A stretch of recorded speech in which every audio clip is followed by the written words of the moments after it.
With that, I'm joined here today with Kevin Walsh, who runs our user experience business here at Merkle.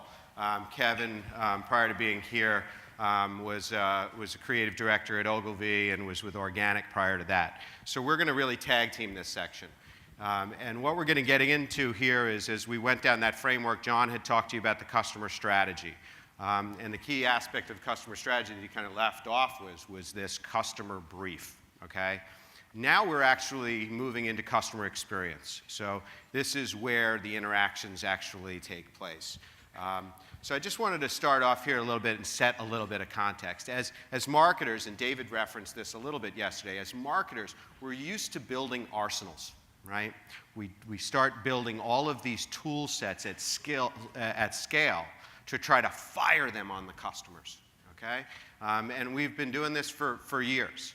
But I would propose that we really need to kind of rethink what we're doing there. We really need to start, instead of starting with the building the arsenal and then ending up with the customer experience, you need to first think about what the customer-driven or the customer data-driven experiences are actually going to be. And then start to build the tool sets that'll actually enable those experiences. And those experiences can be one-off. They can be a one-time triggered experience that consumer might have, or it could be a series of interactions that take place where you're guiding a customer to the point that you want them to go. So kind of, what's that look like? That looks like starting to build these kind of moments of truth, right? These moments of truth across different channels and media where data is brought to the customer interaction. And ultimately, yes, you're going to need to build the infrastructure. You're going to need to have the financial management to deliver the right amount of dollars to the individual touch points. And you're going to need the customer strategy, the overall customer strategy to kind of drive this overall customer experience. So what we did here is we really wanted to kind of first start with what is it? Just like John did, kind of what is it? So what customer experience is the creation of connected programs that drive desired customer behaviors. So as Kevin talks to you here, he's going to talk to you about what a connected CRM program is. And that they really begin with the ideation, the creation of what that customer value proposition is going to be across the touch points, what the offer is going to be, what the message is going to be, what the creative is going to be. And why is it important? It's important because it's where the rubber meets the road. This is it.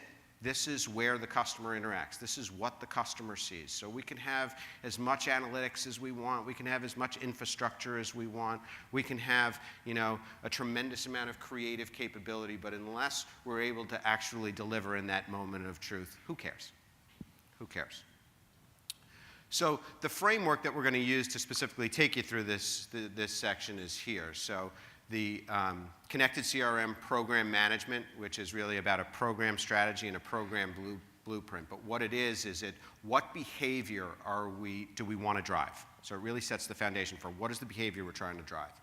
Then the experience design, so the interactions, the offers, the messages, and the creative. And it's really kind of how the customer experiences it, right? And then finally, it's the execution side of it. So what is the media? What's the channels that are supporting it? How am I targeting in it? How am I personalizing within that? Okay? So I'm going to hand it over to Kevin here. We'll switch around. So last weekend I took my son, he's 4 years old, to one of those extreme playgrounds.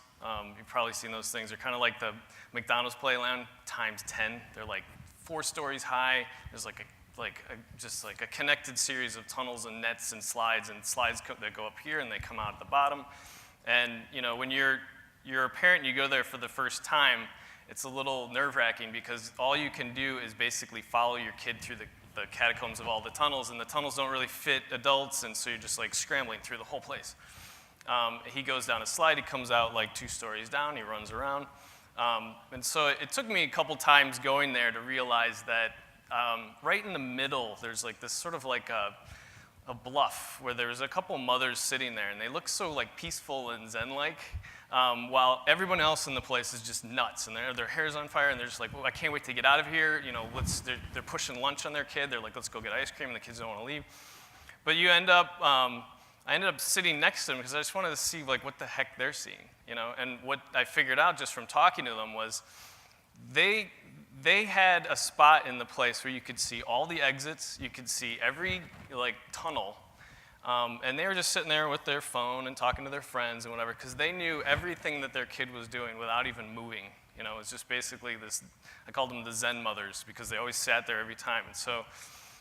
But it's really hard to sit there because it feels like you need to go and chase, you know. And so it feels like it just made me think of sort of experience design and program definition is because, you know, our customers are basically 4-year-olds and they're constantly distracted and they're always running around.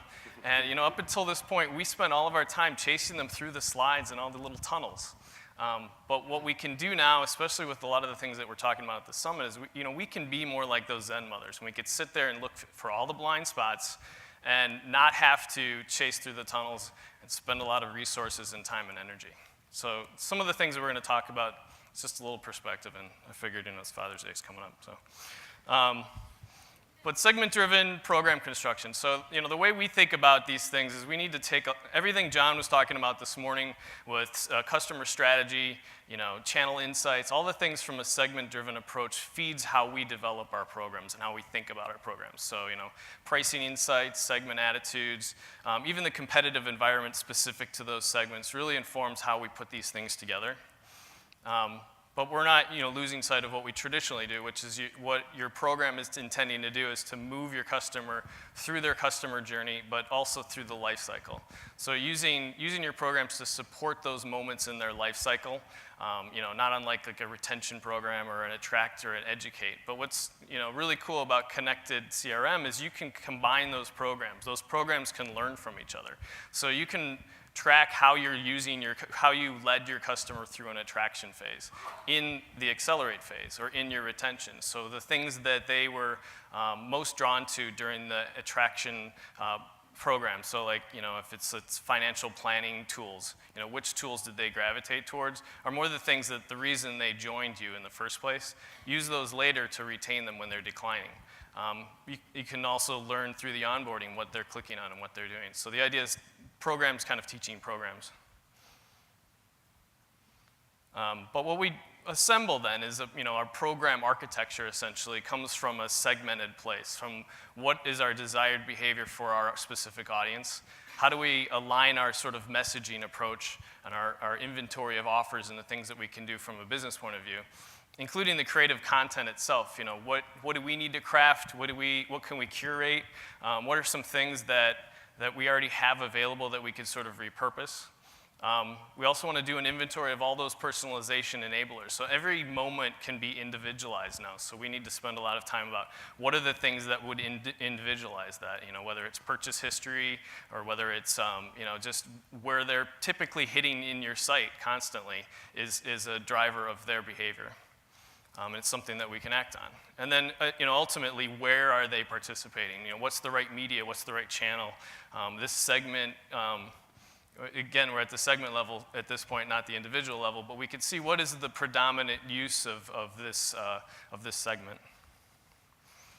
And what we do is we put this together in what we call a program blueprint, and it's really meant to, you know, evangelize it through the organization, but give the specifics of the things you're going to do for that program. So not, you know, key marketing tactics, you know, you might have a dynamic email that's having cross-sell components. It's really important to tell the email team that that's going to be happening, you know, or personalized display retargeting is going to be very important for this program. It might not be as important for a different one. But then, you know, across the bottom here, we have all those sort of engagement and profit drivers. So audience value, the types of media, maybe your contact strategy. So how many touches are too many touches? You know, and ultimately leading up to sort of your creative approach for this program. Which moves us into what we call experience design, which is we're taking those programs now and we need to bring them to life. We need to actually craft those experiences. But before we do it, we need to plan a little bit.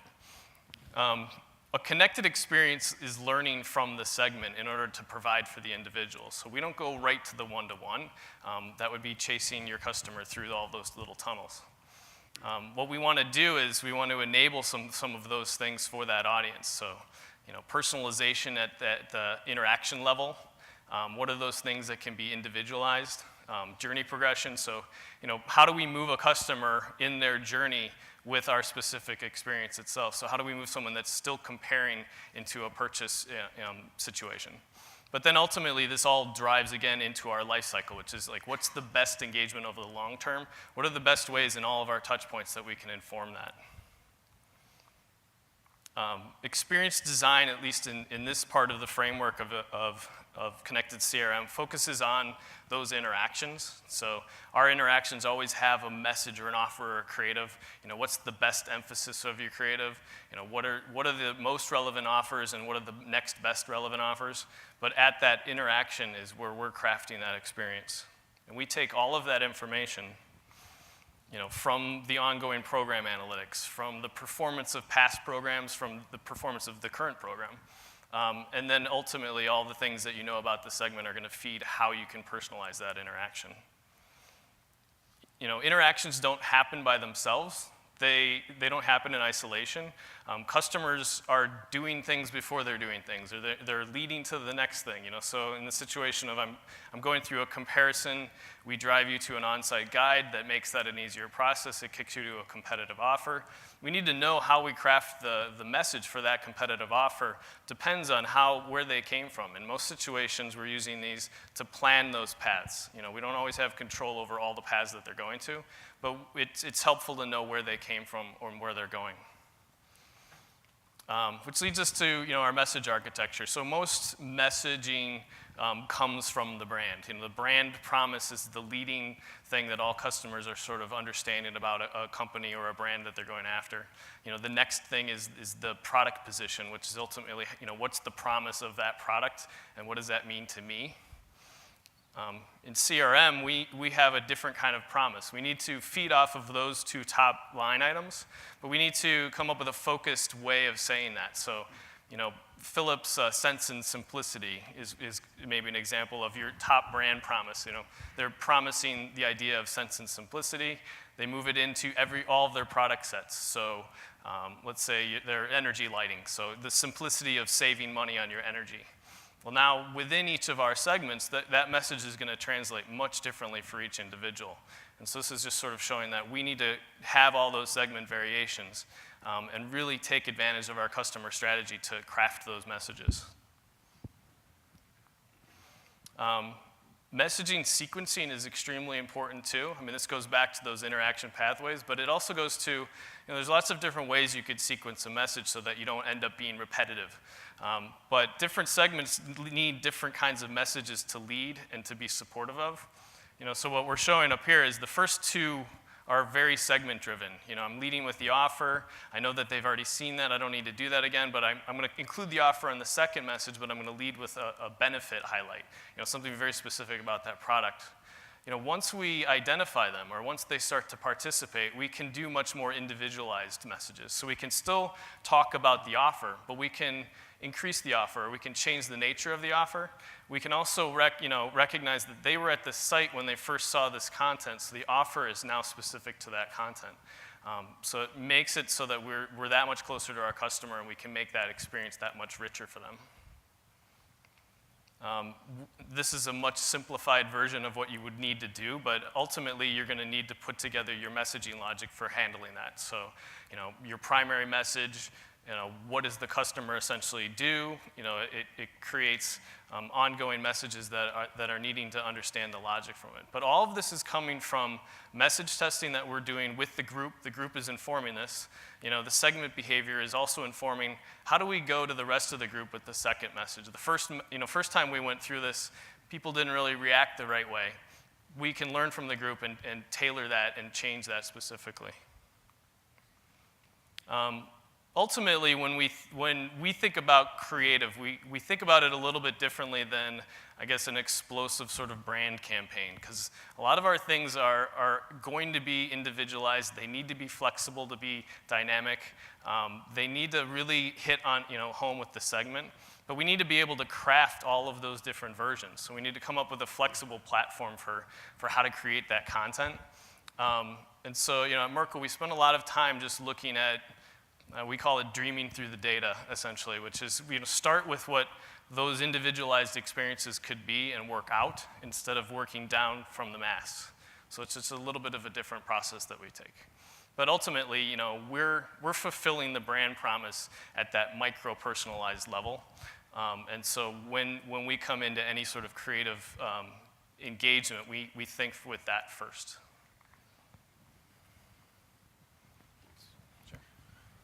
So, once we've now established kind of what our customer experience is going to be, obviously these customer experiences need to be delivered, and they're delivered in media. And we use this language here at Merkle, so just making sure everybody's on the same page here. Media being the outbound communication that you're actually having with the customer, and channel being the place where they're interacting with you. So, an example would be the channel would be the site, and the media would be display advertising, for example.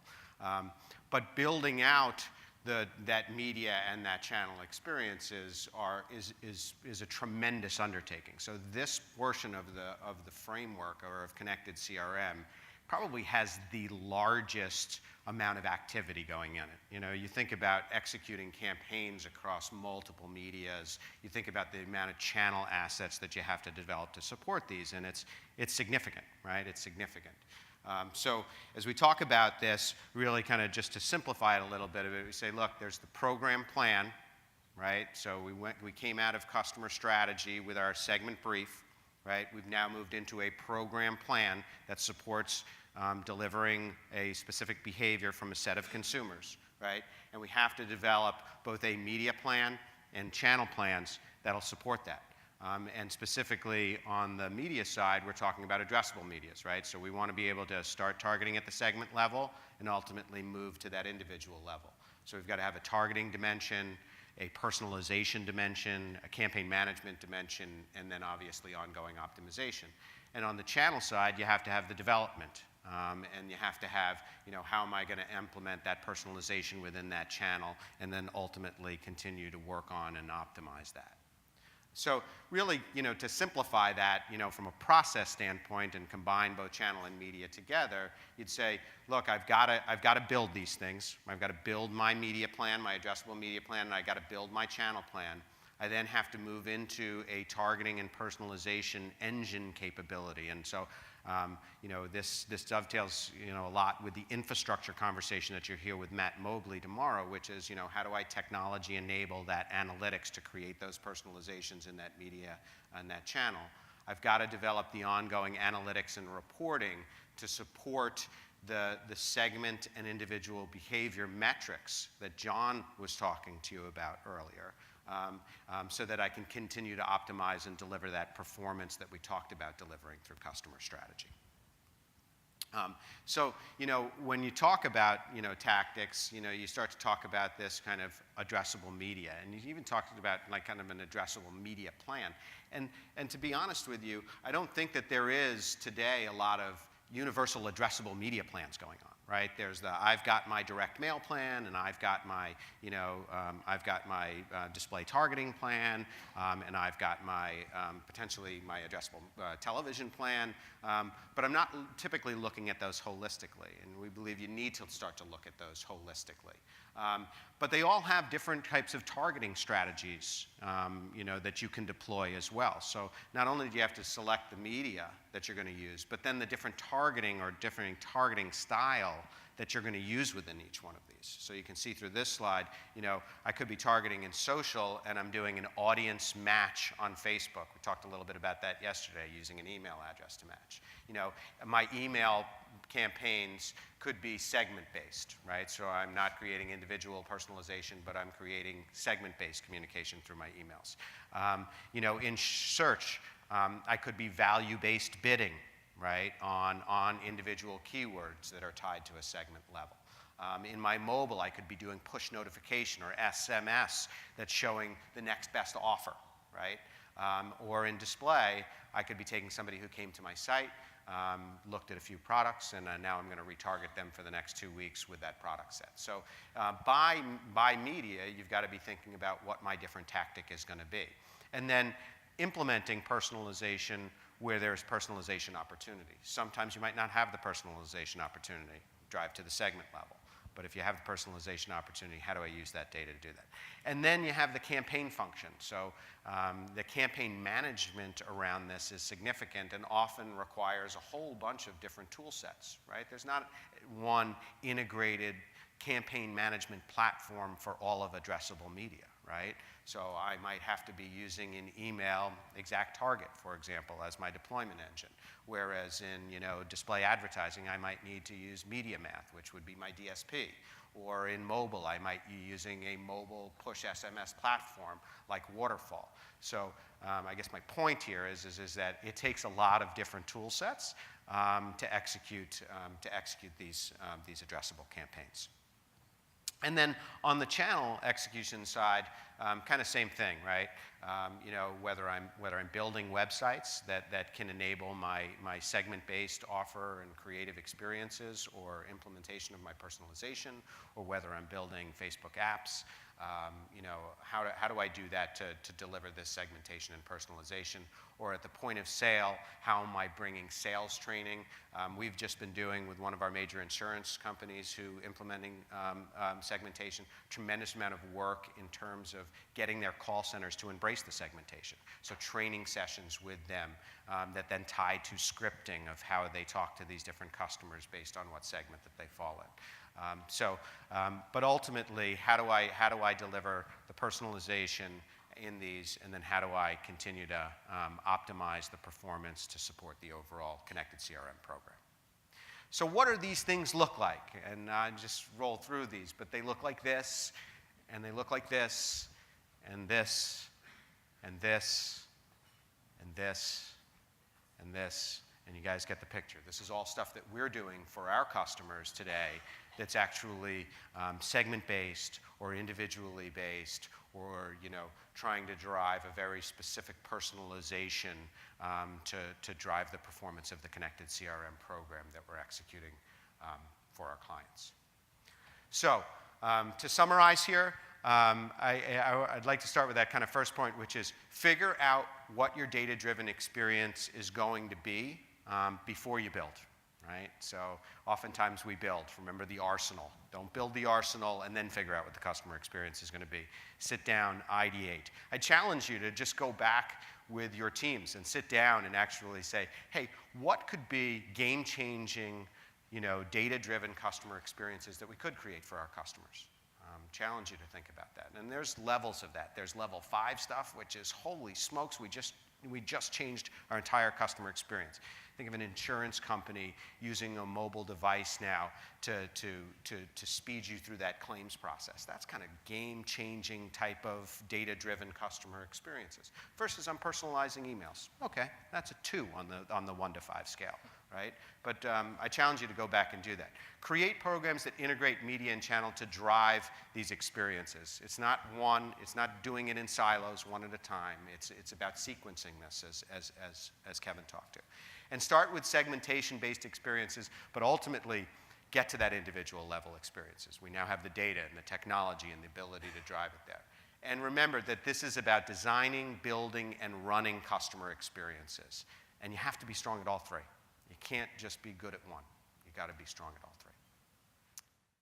With that, we're out of time for this. Please hustle to your breakout session, and we'll be back this afternoon. Thank you.